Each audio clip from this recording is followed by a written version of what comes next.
Dans le livre des Actes, au chapitre 11, et au verset 26, Luc nous rappelle que c'est à Antioche, qui était à l'époque la capitale du monde moderne. C'est quand même intéressant déjà de se rendre compte que... Alors, je vais déjà dire ce qu'il dit. Luc nous rappelle que c'est donc à Antioche, dans cette capitale de l'empire, enfin du plus grand empire de l'époque, que pour la première fois, les disciples furent appelés chrétiens. Vous savez ça? Ok? C'est clair ce que j'ai dit ou pas? C'est à Antioche que pour la première fois, on a appelé les disciples de Jésus les chrétiens. Et je me rends compte là en disant ça, en soulignant que Antioche était la capitale de l'empire le plus puissant de l'époque, je me rends compte que c'est quand même fort, que c'est dans cet endroit-là, l'endroit le plus en vue du monde moderne de l'époque, que des personnes ont été identifiées comme étant des disciples de Jésus-Christ. Et ce mot de chrétien, les gens, ils savaient que c'était des disciples de Jésus, mais ils ont attribué ce mot de chrétien aux disciples à cause de ce qu'ils voyaient de la vie des disciples. Vous êtes avec moi?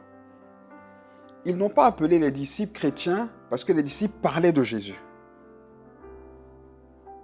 Ils n'ont pas appelé les disciples chrétiens parce que les disciples priaient ou priaient en langue. Enfin, j'entends, pas à cause des manifestations visibles que nous, on aurait tendance aujourd'hui à souligner. Non, ils les ont appelés chrétiens à cause de l'attitude qu'ils manifestaient et qui leur rappelait l'attitude de Jésus. Amen. Et je suis interpellé quand je lis ces textes-là, parce que tous les jours, je me demande si mon attitude fait penser à quelqu'un qui me voit que je suis un chrétien. Est-ce que par mon attitude, quelqu'un peut dire, il me fait penser à quelqu'un dont j'ai entendu parler? Est-ce que ce ne serait pas Jésus? Vous êtes avec moi ou pas?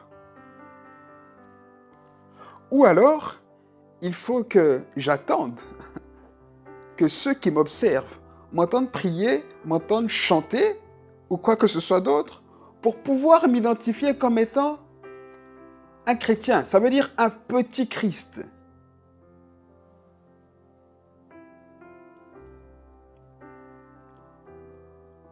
Je me pose cette question parce que, en relisant cette semaine dans la lettre aux Hébreux, je suis tombé sur ce texte que j'aime beaucoup et que vous connaissez certainement, sur ce passage dans Hébreux 4, verset 15, qui nous rappelle que Jésus n'est pas un grand prêtre incapable de compatir à nos souffrances, mais qu'au contraire, c'est un sacrificateur qui a pris notre place. Il a voulu participer à notre nature, c'est pour ça que la Bible dit qu'il était tenté en tout point, comme chacun de nous, mais sans jamais pécher, afin de pouvoir comprendre ce qu'on vit et de nous aider dans cette vie. Et une autre raison qui a poussé Jésus à faire ça, et c'est ce qui m'interpellait, c'est que Jésus n'est pas un maître, vous savez, qui dit « faites comme moi ». Allez-y, allez-y, faites ce que je vous ai dit, allez-y. Non, non, Jésus est un maître qui dit « faites comme moi, mais en me suivant ». Et il y a une grande différence ici entre deux types de maîtres. Il y a les maîtres qui disent il faut faire ci, il faut faire ça, il faut faire ça, allez-y. Et il y a les maîtres qui disent regardez comme il faut faire, c'est comme ça, on fait comme ça. Alors faites comme moi, prenez vos outils et faites comme moi.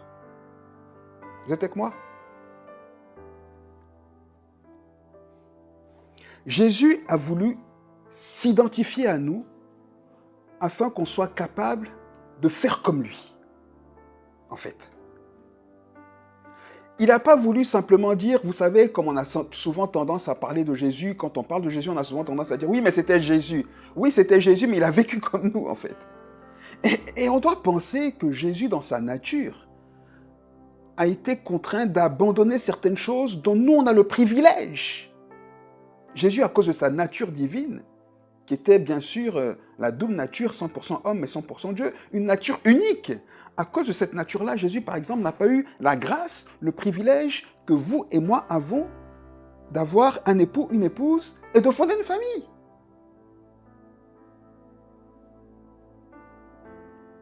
Jésus a privé la gloire de sa gloire, le ciel, pendant qu'il était sur terre. Le Père était privé de la présence du Fils. Vous comprenez? Et Jésus a fait tout ça pour qu'on soit capable de faire comme lui et pour nous dire que si j'ai réussi à le faire, vous êtes capable de le faire.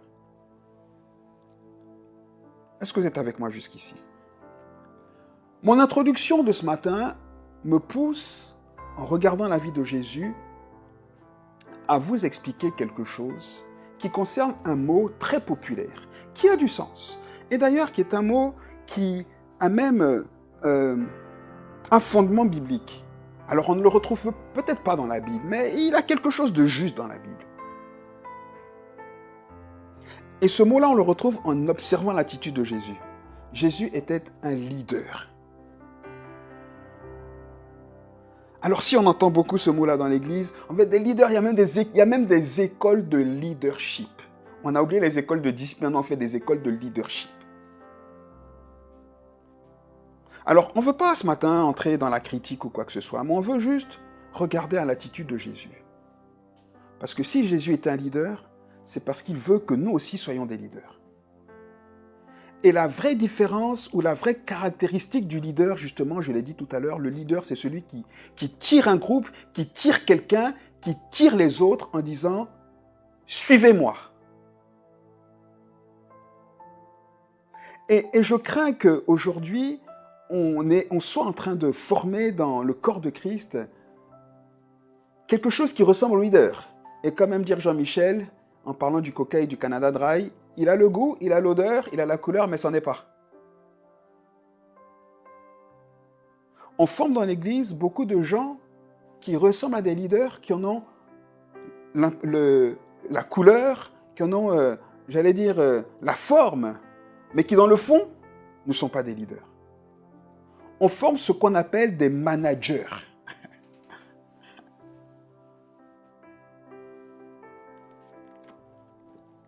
Mais quand on regarde la Bible, tous ceux qui ont eu l'attitude de manager ont échoué.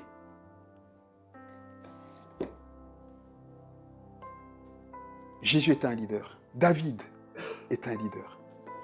Moïse est un leader. Josué est un leader. La grande différence entre le leader et le manager, c'est que le charisme du leader est un charisme qui s'impose naturellement. Le manager, il a un charisme qui dépend de sa position. Donc c'est un chef.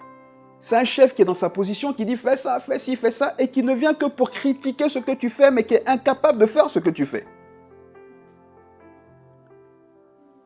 Est-ce que vous êtes avec moi?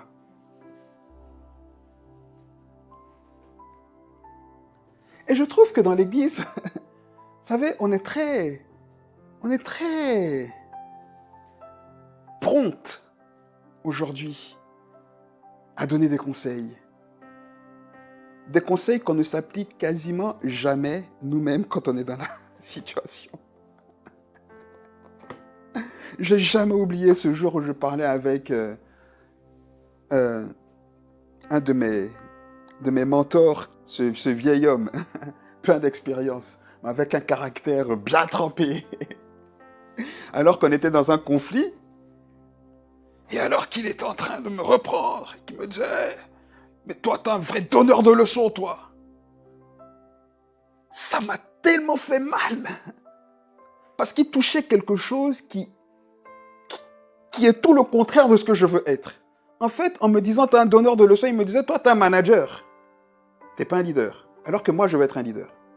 En fait, il me disait, toi, tu es juste là pour dire, tu fais pas ci, tu fais pas bien, tu fais pas bien. Mais en fait, toi, tu n'en fais pas le 10e. Et là, je me suis dit, il y a quelque chose, je ne veux pas ça. Je ne veux pas être un donneur de leçons. Je veux être quelqu'un qui parle, qui donne peut-être des leçons au travers de ce qu'il est capable de faire, de ce qu'il est capable de montrer comme exemple. Vous êtes avec moi ou pas? C'est pour ça que Paul a dit, soyez mes imitateurs. Paul n'a pas dit soyez les imitateurs de Jésus. Il a dit, soyez mes imitateurs comme moi-même je le suis de Jésus. Vous imaginez? Paul, il se met devant les gens, il dit, imitez-moi. Mais c'est prétentieux. On pourrait dire que c'est prétentieux. Non, parce que Paul est un leader. Parce que Paul avait compris qu'en suivant l'exemple de Jésus, il attirait naturellement les autres à suivre son exemple et c'est ce qu'il voulait. Il voulait que les gens fassent ce qu'il fait et non pas simplement ce qu'il dit. Vous êtes avec moi?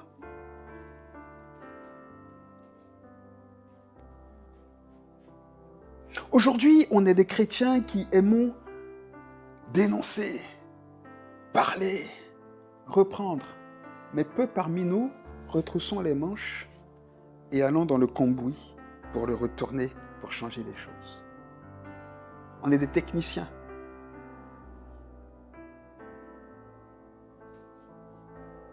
Alors que Jésus, quand il recrute des ouvriers, des serviteurs.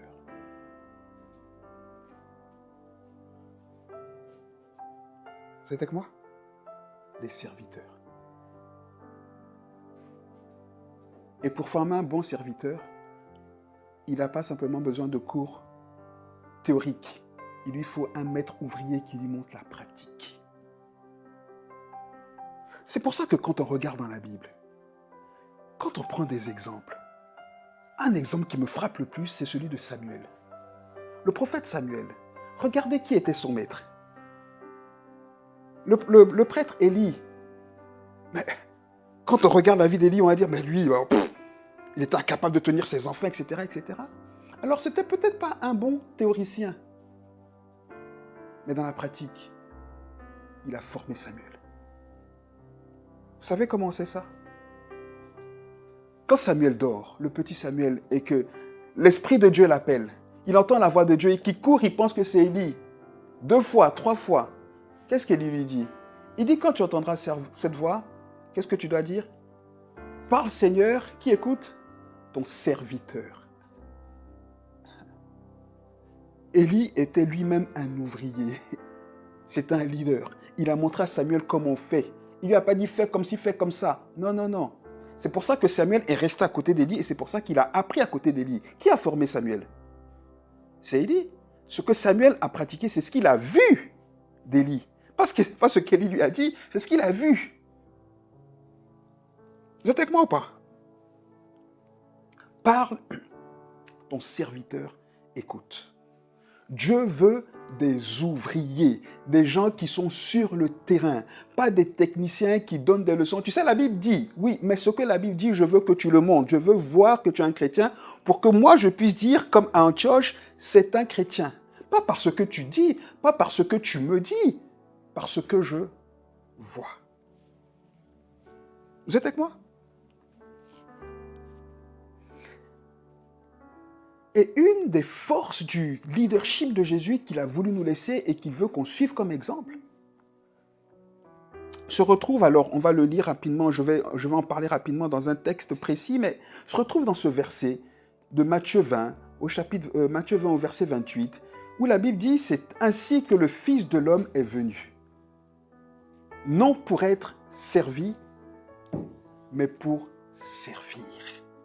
Et donner sa vie en rançon pour plusieurs. Jésus a livré sa vie pour les gens de son, pour ses contemporains.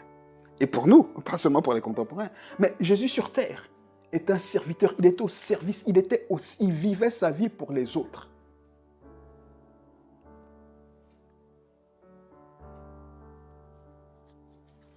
C'est un ouvrier. Ce n'était pas un stratège qui était assis dans son bureau avec les 12 qui réfléchissaient à des stratégies de multiplication d'églises et de comment toucher. Non, non, non, non. Jésus n'a pas le temps de ça. Il priait, il allait sur le terrain. Et quand il était sur les terrains, les disciples le suivaient parce qu'il montrait. Il n'y avait pas avec Jésus, il n'y avait pas de je ne sais pas faire ça. Je n'ai pas le don pour. Il ne donnait même pas l'occasion. Il disait à Pierre, tu vois, tu veux pêcher, jette le filet. C'est comme ça qu'on fait. Vous êtes avec moi? Mais regardez-nous les chrétiens aujourd'hui, on est assis dans nos fauteuils, dans nos salons. Oh, mais le monde va mal, mais qu'est-ce qu'on va faire? Mais il faut ci, il faut ça. Le temps qu'on réfléchisse à il faut ci, il faut ça, les gens meurent. Parce qu'on est des managers. Il faut du temps pour mettre la stratégie en place. Et il faut trouver les ouvriers pour mettre en place. Mais un manager, il faut qu'il convainque ses ouvriers. Alors que les leaders, les ouvriers le suivent. Ils le suivent. Ils font comme lui. Regardez quand les disciples essaient de chasser le démon et qu'ils n'y arrivent pas. C'est parce qu'ils ont vu Jésus faire. Même s'ils n'y sont pas parvenus, ils ont vu Jésus, donc ils ont quand même essayé de chasser le démon. Et quand Jésus est arrivé, il a dit, mais pourquoi nous, on n'arrive pas à le chasser, celui-là? Ils ont quand même fait. Ils n'ont pas eu peur de l'échec. Ils ne se sont pas arrêtés en disant, écoute, venez les gars, Matthieu, Pierre, venez, on va faire un conclave pour voir comment est-ce qu'il faut chasser ce démon. Le temps qu'on fasse ça, le démon, là, il est en train de tuer le gars. Vous êtes avec moi ou pas? Vous êtes avec moi? Non, non, nous, on est une église qui veut être servie. Dans notre église, il n'y a que des managers. Mais on va manager qui si tout le monde manage? On va faire le travail comment? Vous êtes avec moi? S'il n'y a pas d'ouvrier, le travail ne peut jamais être fait. Si on n'est pas des serviteurs, qu'on se met pas au service de Dieu, au service de l'Église, au service des autres. Laissez-moi vous donner un exemple par lequel j'aimerais finir, qui est le modèle de service, en fait. Vous connaissez cette histoire. C'est le lavage des pieds, dans Jean 13. Regardez avec moi, j'aimerais avec vous relever une petite subtilité qui m'a tellement interpellé. En fait, je vous dis la vérité. Hein. Je vous dis les choses comme je le pense. J'allais dire comme je les vis aussi, mais comme je le pense. Je pense qu'on n'en fait pas assez pour ce qu'on espère. Vous êtes avec moi? Pour ce qu'on souhaite, on n'en fait pas assez. C'est juste pas compliqué, quoi. Ça veut dire que si vous et moi, on décide de construire un bâtiment, d'accord? On a le modèle du bâtiment dans la tête. C'est un rêve. On se dit, ah, j'aimerais arriver à ce bâtiment. Si déjà, on ne se fixe pas un temps pour construire le bâtiment, le temps de notre mort, on n'aura jamais fini le bâtiment. Parce qu'on ne sait même pas où on va. On dit juste, on veut construire un bâtiment. Vous êtes avec moi? Et ça, déjà, c'est une première chose que nous, on fait. Pourquoi? Parce qu'on remet la chose à Dieu. Non, mais c'est Dieu qui fait. Oui, mais Dieu fait, il veut faire avec nous. Donc, il veut aussi que nous, on ait des objectifs, puisque lui, il en a. Il faut qu'on puisse se dire, moi, j'aimerais atteindre autant de personnes en tant de temps. Et Jésus, il est OK. Jésus n'est pas fâché avec ça, ce n'est pas de la prétention. Il faut qu'on puisse se dire, ici, dans cette ville de Dole, on aimerait atteindre, toucher un nombre de personnes dans cette période-là, et on espère gagner autant de personnes en autant de temps. Et on laisse de faire. Mais nous, on a un objectif, là.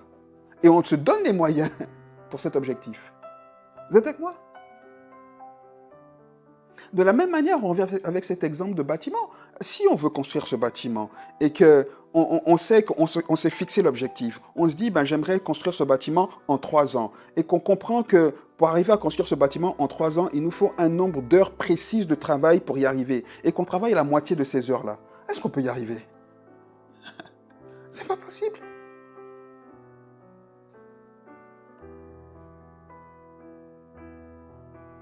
Et si on veut construire ce bâtiment-là et qu'on prend le tiers du temps avant de construire ce bâtiment-là pour réfléchir à la stratégie à mettre en place pour bien le construire, on va le construire quand? En fait, vous comprenez ce que je veux dire? Et la vérité, c'est ce qu'on fait, nous les chrétiens. Jésus, il ne réfléchissait pas. Jésus priait le matin, l'après-midi, il était en ville. Il était en ville avec les disciples. C'est pour ça que les disciples, après, quand ils étaient à Jérusalem, quand l'Esprit est tombé, ils ne se posaient pas la question, ils étaient en ville. Ils étaient en ville. Ils parlaient de Jésus. Ils étaient en ville. Ils ne se posaient pas la question. Et ils touchaient les gens parce qu'ils étaient en ville. Et c'est parce qu'ils étaient en ville qu'on a pu dire d'eux, mais eux, là, c'est des chrétiens, en fait. On les voit avec nous. Est-ce que vous êtes avec moi? Mais parce qu'ils avaient à cœur ce cœur, justement, d'ouvriers, de serviteurs qui veut se reproduire, de serviteurs qui en lui-même est un leader. Dites-moi, quand on est dans une entreprise, qui est-ce que le PDG, s'il n'a pas commencé à travailler au plus bas de l'échelle, est capable de former les meilleurs ouvriers qui font tourner l'entreprise? Non. Il va aller chercher le chef de service, le chef d'équipe, le meilleur, qui va former lui les ouvriers, oui ou non? C'est ça. On doit des ouvriers qui forment d'autres ouvriers. Des leaders qui forment d'autres leaders. Le leadership, le leader, ce n'est pas le manager. On ne veut pas être des managers. Laissons les managers être des managers s'ils veulent. Nous soyons des leaders des ouvriers. Vous êtes avec moi? Regardons dans Jean 13 ce que Jésus fait. Ce qui m'a touché là, quand j'ai relu ce passage ces derniers jours, regardez le verset 3. Le verset 3 m'a vraiment touché. La Bible dit, avant de venir au verset 3, il était à table, ok, avec les disciples. Et déjà au verset 2, regardez, Jean donne des informations qui sont juste, qui doivent nous remettre nous dans un contexte et nous dire, il faut qu'on sorte de notre petit confort en fait. Parce que Jésus, c'est ce qu'il a fait. Jean dit au verset 2, pendant le souper, lorsque le diable avait déjà inspiré au cœur de Judas Iscariote, fils de Simon, le dessein de le livrer. Pourquoi Jean nous donne cette information-là? Parce que plus loin, Jésus il va laver les pieds à Judas aussi. Est-ce qu'il va dire à Judas, toi tu vas me livrer, toi dégage-toi? Non. Ça veut dire que Jésus a pris les pieds de Judas en sachant qu'il allait le livrer. Pas comme nous.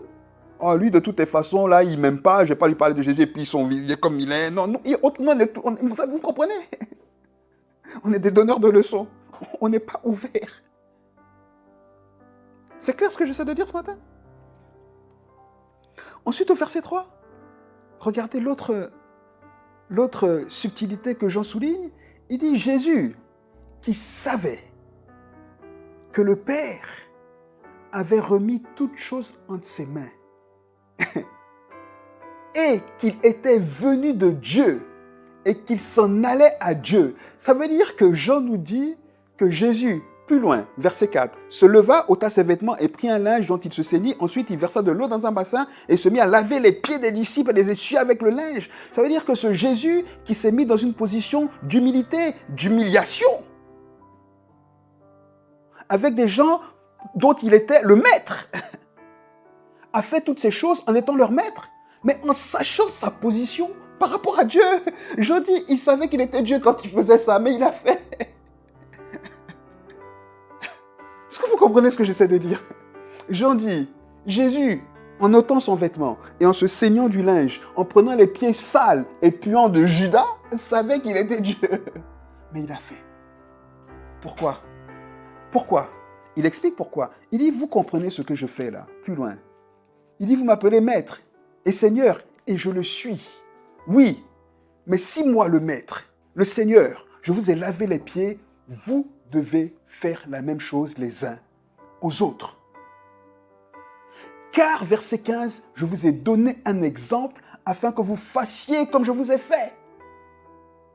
Jésus dit clairement, je vous ai donné un exemple afin que vous le fassiez. Lavez-vous les pieds. Soyez les serviteurs les uns des autres.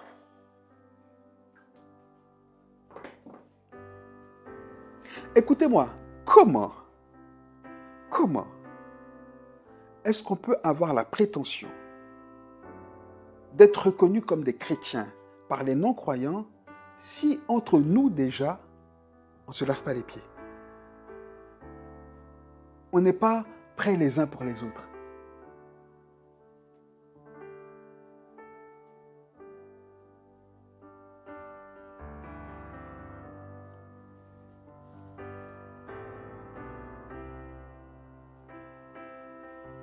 On n'est pas préoccupé.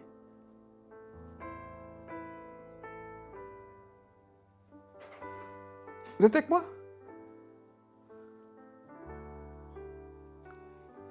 Écoutez, je vais finir parce que je vais certainement revenir sur des points, mais un peu plus en détail. Mais alors que Jésus nous donne ce modèle de leader, d'ouvrier, qui se met dans cette position en sachant qui il est. Et une des différences entre le manager et le leader, c'est que l'autorité ou le charisme du manager dépend de sa position. Ça veut dire que c'est parce qu'il est patron qu'il est en position de patron qu'il donne des ordres. S'il n'est plus patron, il n'y a plus de charisme. Le leader, sans être patron, il a du charisme. Vous comprenez? Vous comprenez ce que j'essaie de dire? Donc, si nous, on attend d'avoir une position ou quoi que ce soit pour être des leaders, on n'a rien compris. Et c'est pour ça que Jésus dit ça.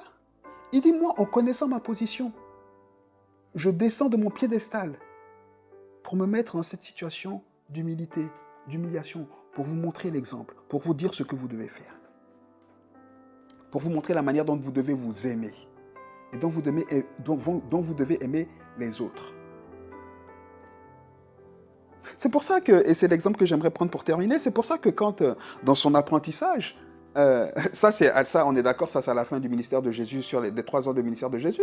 Après, avant, il y a eu beaucoup de choses. Rappelez-vous, un jour, Jésus, il marche avec les disciples, il commence à parler, alors qu'il avait déjà fait plein de miracles, plein de miracles. Et c'est l'évangile de Matthieu qui nous raconte cet épisode-là, et c'est l'évangile de Matthieu qui justement met vraiment en avant le service de Jésus, qui met en lumière Jésus comme étant le serviteur. Parce que dans Matthieu, on voit que Jésus, il est dans la rue, et tout le monde vient lui parler, tout le monde vient lui demander des services. Jésus ne dit pas, toi tu as péché hier.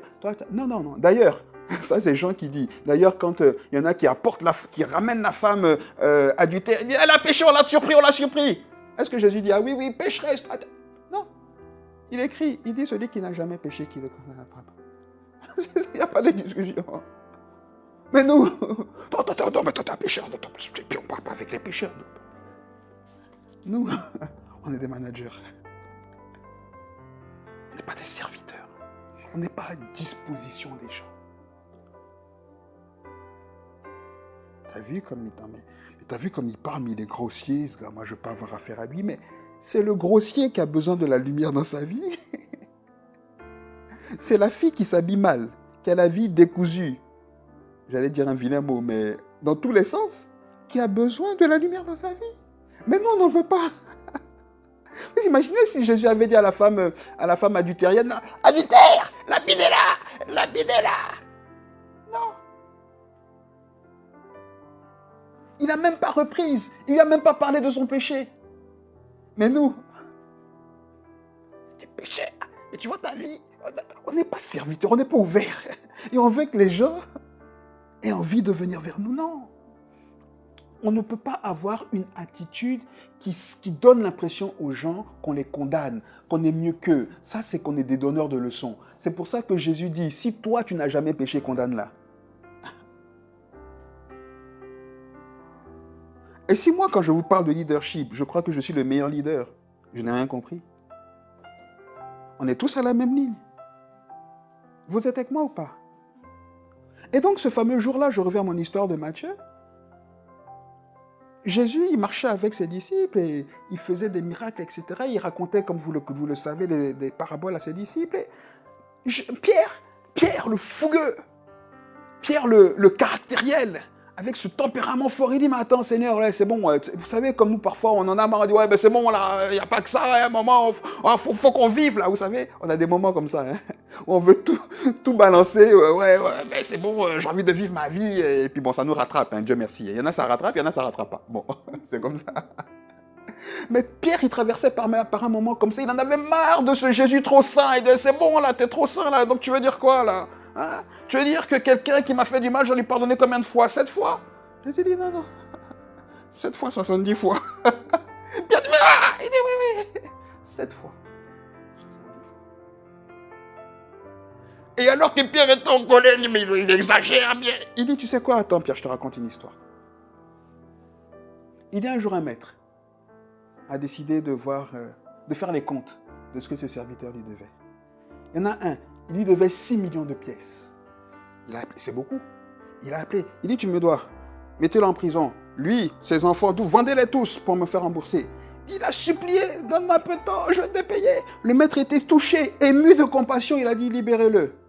Le même, il sort, il voit son ami, il lui doit 100 pièces.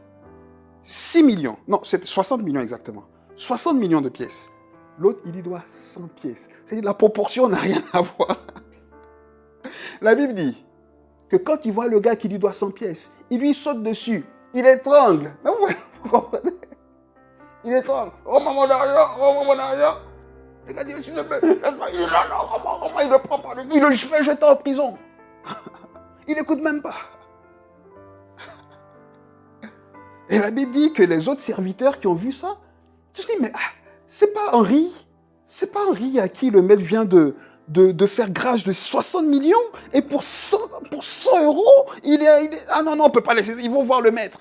Le maître dit quoi? Henri? Viens ici, Henri. Va en prison. Il n'y a plus de compassion pour toi. Et le maître dit à Henri, tu es un méchant serviteur. Mais honnêtement, quand je regarde cette histoire, je m'y retrouve un peu. Hein. Je nous y retrouve un peu. Regardez combien de fois Dieu nous fait grâce. Et combien de fois nous, on n'est pas capable de faire grâce aux autres. Parce qu'on estime qu'on est meilleur. Henri, il a pris la grâce de Dieu comme moi, je suis meilleur que toi. Il n'a pas pris la grâce de Dieu comme Dieu m'a fait grâce, je ne vaux rien, donc je dois m'offrir aussi pour faire grâce aux autres. Il n'a pas été un canal de la grâce qui coule. Il a fermé la grâce sur lui. C'est ça.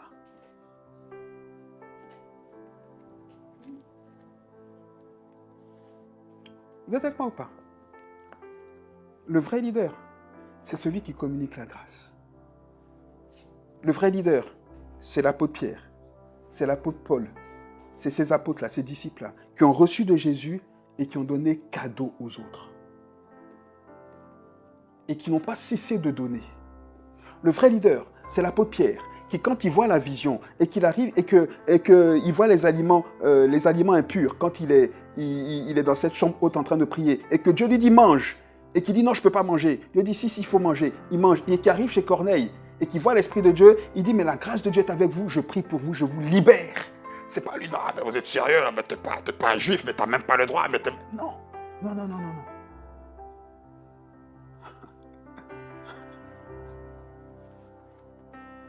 Je nous encourage à être des serviteurs, des leaders, des gens qui vivent avec ceux qui ne leur ressemblent pas pour les impacter.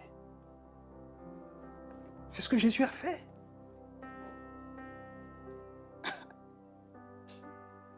C'est ce que Jésus a fait.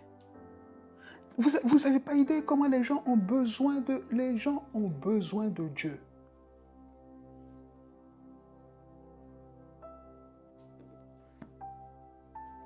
8 personnes sur 10 que je vois, 8 ont des problèmes spirituels. 9,5 sont allés voir une voyante, en tout cas ont une expérience. C'est pas une discussion, c'est clair. Je vous parle de ça parce que c'est une réalité. Les gens, ils cherchent Dieu partout. Mais où ils vont le trouver si on n'est pas là pour leur parler de lui? C'est ce que la Bible dit, non? Si personne ne leur témoigne, comment entendront-ils parler? On va distribuer des flyers, on va prier. On peut faire ça. On peut. Mais ce n'est pas en distribuant des flyers quand Church on a dit c'est des chrétiens. C'est parce qu'ils vivaient avec. C'est avec moi. La seule stratégie qu'on doit avoir, c'est comment infiltrer les milieux des païens. En fait, ça doit être notre préoccupation. Comment on peut être avec les païens? Et c'était la vie de Jésus. Jésus, son seul objectif, c'était de vivre avec les païens. D'ailleurs, c'est ce qu'on lui reprochait, non? On disait toujours, il fait bonne chère avec les païens. Mais son seul objectif, c'est pour ça qu'il a dit, moi, je suis venu comme un médecin. Si tu penses que tu as besoin de guérison, je suis là. Si tu penses que tu es bien, va. Vous êtes avec moi ou pas? Des serviteurs, des ouvriers, qui sont des leaders. C'est ça qu'on doit être, à l'exemple de Jésus. À l'exemple de Jésus. Je prie de tout mon cœur que tous les matins, on se lève en disant, Seigneur, donne-moi, fais-moi la grâce d'impacter quelqu'un par mon attitude. J'aurais peut-être pas l'occasion de témoigner, mais je prie que par mon attitude, par l'onction, il y a un parfum qui interpelle quelqu'un. Je vais être cet ouvrier-là. Prêt avec l'outil, prêt à creuser. Pas l'ouvrier qui dit, ah, il y a un trou à faire, attends, je vais aller chercher, mais comment on fait le trou? Oh, bon, on va faire la stratégie. Non, c'est pas un ouvrier, c'est un manager.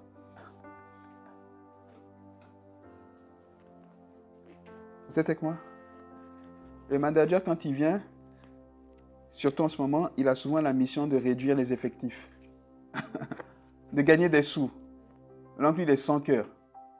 Lui, il ne sait même pas comment tu travailles. Il ne sait même pas le nombre d'heures, la difficulté que tu... Non, lui, ce n'est pas son problème. Lui, tu ne sais pas faire. Mais toi, tu sais... Moi, je dis tu ne sais pas faire. Mais est-ce que tu connais mon travail? Moi, je dis tu ne sais pas faire. C'est un donneur de leçons. Ne soyons pas comme eux.